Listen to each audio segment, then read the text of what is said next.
কুল্লু নফসিন যায়িকাতুল মাউত।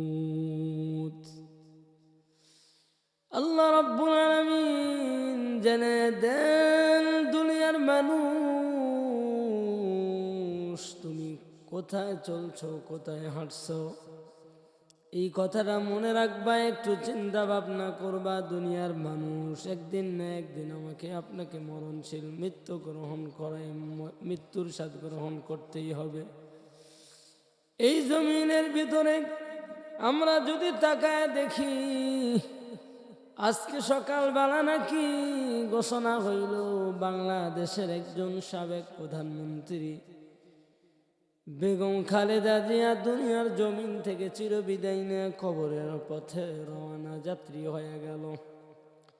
কিন্তু মুসলমান, কি শিক্ষার আমাদের এখান থেকে রয়ে গেল?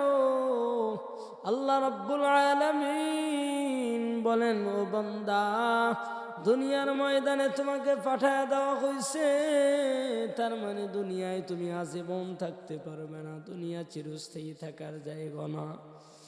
টাকা পয়সা সম্পদ ক্ষমতা যতই কিছু থাকুক না কেন, সময় যেদিন হয়ে যাবে, আমার আপনার সময় নয়।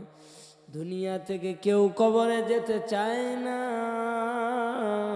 কিন্তু কবরে আল্লাহ রব্বুল আলামিনের অর্ডারে হুকুমই দুনিয়া ছেড়ে কবরে যাওয়াই লাগবে। ওরে মুসলমান, আল্লাহ রাব্বুল আলামিন এজন্যই জানায় দিলেন দুনিয়ার মানুষ কবরে যে হতে আসাই লাগবে। এটা দুনিয়ার কোনো মানুষের নিয়ম নয়, নীতি নয়, এটা হলো আল্লাহ তাআলার বিধান।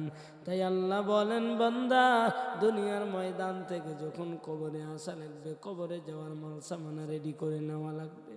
আজকে বেগম খালেদা জিয়ার মৃত্যু থেকে আমরা কি শিক্ষা নিতে পারি, কি শিক্ষা গ্রহণ করব? ওরে মুসলমান, নবীর উম্মতের দল, ওই বান্দিকে কখন জানাজা হবে, কোন সময়?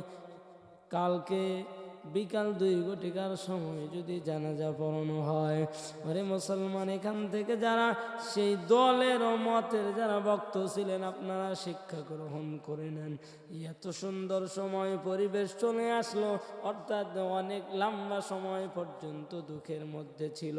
আজকে সুন্দর সুদিন আসলো, সুখের দিন সামনে, কিন্তু থাকার কোনো অনুমতি নেই, অর্ডার নাই। কারণ আল্লাহ তাআলা বলেন, ওরে দুনিয়ার মানুষ, তুমি তোমার স্বাধীনতা সুন্দর জীবন বানাইবা, থাকবা, ভোগ করবা, এটা দুনিয়ার কোনো মানুষের হাতে কোনো সময় নেই, টাইম নাই। এটা হলো মাওলার বিধান। তাই আল্লাহ তাআলা বলেন, এমন সুন্দর করে জিন্দেগিটা গঠন করে চলে আসবে।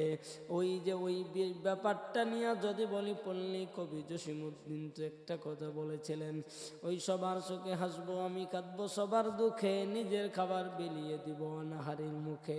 আমাদের জিন্দেগিটা যেন এমন হয়। আর একজন কবি বলেন, এমন জীবন করিও গঠন, মরিয়া হাসিবে তুমি, কাঁদিবে ভুবন। কিন্তু কাঁদিবে ভুবন, এই ভুবন কাঁদানোর জন্য সিস্টেম হলো এমন। তার মানে ভুবন এমন জীবনভাবে গঠন করলাম, তার মানে কি আমি মারা যাব, মারা যাওয়ার পরে আমার আত্মীয় স্বজন যারা থাকবে তারা আমার জন্য দোয়া করবে, আমার জন্য ভালো ভালো ভালো ভালো আমল করবে, এমনভাবে জাতিকে উপকার করব যাতে করে আমার দ্বারা কোনো মানুষের কষ্ট না হয়, না পায়। এই জন্য জাতির যারা আছে, ও মুসলমানেরা, মৃত্যু থেকে কিন্তু কেউ পালাতে পারবে না। মৃত্যুর হাত থেকে কারোর কোনো রক্ষা নাই, মরণ থেকে কারোর কোনো বাঁচার সুযোগ নাই। এই দুনিয়ার জমিন থেকে যে কোনো মুহূর্তে আমাকে আপনাকে পারি জমাতে হবে কবরের জিন্দেগিতে। তাই এখান থেকে শিক্ষা নেন। আপনি আপনার নেত্রীকে ধরে রাখতে পারলেন না, চলে যাওয়া লাগলেও, ওরে মুসলমান, যদিও কবে মারা গেল এই নিয়ে এক একজন এক একভাবে ভিডিও, আমি সেটা বলতে চাই না। কিন্তু মুসলমানেরা এখান থেকে চূড়ান্ত শিক্ষা নেওয়া লাগবে। সে যেমন আমাদেরকে ছেড়ে চলে গেল, জমিন ছেড়ে চলে গেল, নতুন জিন্দেগি, আলমে বরজাখ, ওই জিন্দেগির ভিতরে কেউ পাহারাদার না, নাই, ওই জিন্দেগির ভিতরে তেমন কোনো সম্মান মর্যাদার কোনো কথা নাই। হ্যাঁ, যেমন কর্ম তেমন ফল। আল্লাহ তাআলা বলেন, তুমি যদি মুমিন হয়ে মৃত্যুবরণ করো, ওই জগৎটাকে এত সুন্দর করে রব্বুল আলামিন সাজায় রাখবে। তাই যারা মুসলমান, প্রতিটি মুমিন যারা আছে সবাইকে এই ওয়াদাবদ্ধ হওয়া লাগবে, জগতে দুনিয়া থাকার জায়গা না, দুনিয়া থাকার জায়গা না, চিরস্থায়ী থাকতে পারবো না।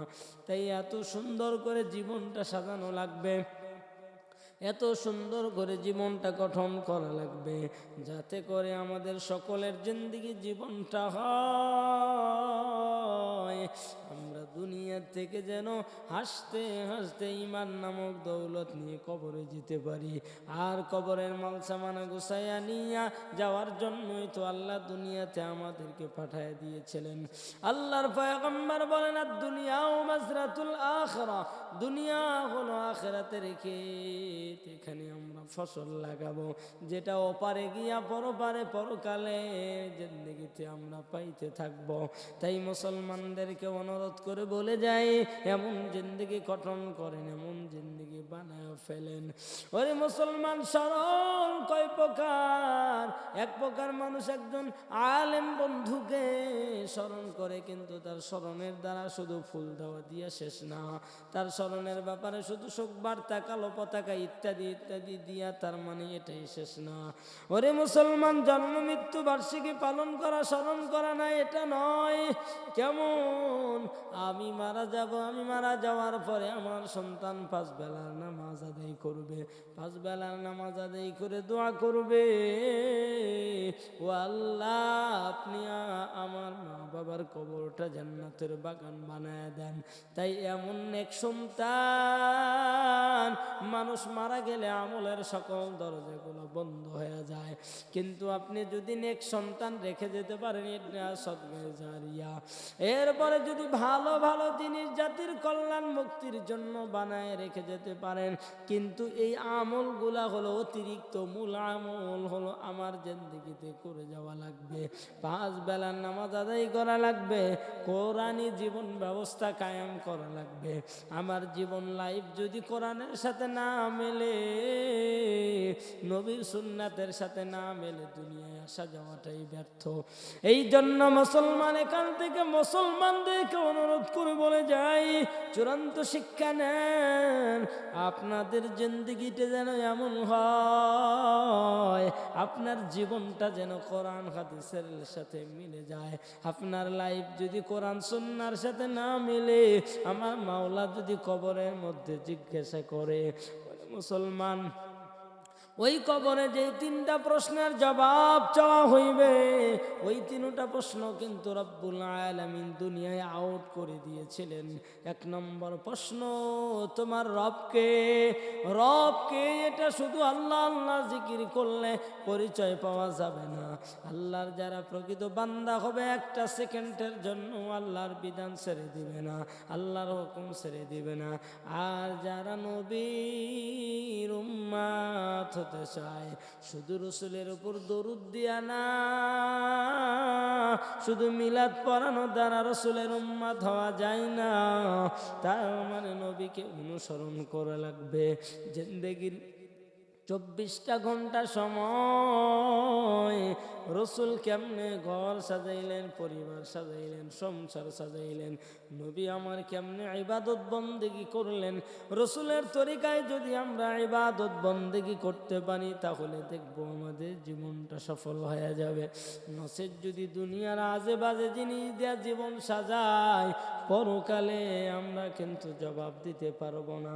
তাই জাতিকে শিক্ষা দেওয়ার জন্য অনুরোধ করে বলে যাই, আমার দেশ নয়, তামাম দুনিয়ায় কোটি কোটি টাকার মালিক যদি হয়, এই দুনিয়ার জিন্দেগিতে আজীবন চিরস্থায়ী থাকার কোনো জায়গা না, থাকার কোনো জায়গা না। এই জন্য মুসলমানদের অনুরোধ করে বলে যাই, আমরা এমন সুন্দর করে জীবন গঠন করব, আমার জীবন যেন আল্লাহর বিধান কোরআন দিয়ে আমার জীবনটা সাজাতে পারি। তাহলে মরণের পরে কে দোয়া করলো আর না করলো কোনো টেনশন নাই, কিন্তু আমার জীবনের সাথে যদি কোরআন সুন্নাহর জীবনের সাথে না মেলে তাহলে কিন্তু পরকালে ঝামেলা হয়ে যাবে। এই জন্য আমরা সবাই মিলে চেষ্টা করব আল্লাহর বিধান কোরআন এবং রসুলের দেখানো পথ আর মত সুন্নাহ, কোরআন এবং সুন্নাহ হাদিস দিয়ে আমরা জিন্দেগিটা সাজায় ফেলব। যদি সাজাতে পারি দুনিয়ায় আসা যাওয়া আমার সার্থক। আর যদি কোরআন সুন্নাহর বিরুদ্ধে আমার জিন্দেগি চলে পরকালে হিসাব দিতে পারবো না। ওই কবরে 3টা প্রশ্নের জবাবও দিতে পারবো না। তাই আমরা সবাই মিলে রেডি হয়ে যাই কেমনে আল্লাহর বিধান আর রসুলের তরিকায় চলা যায়।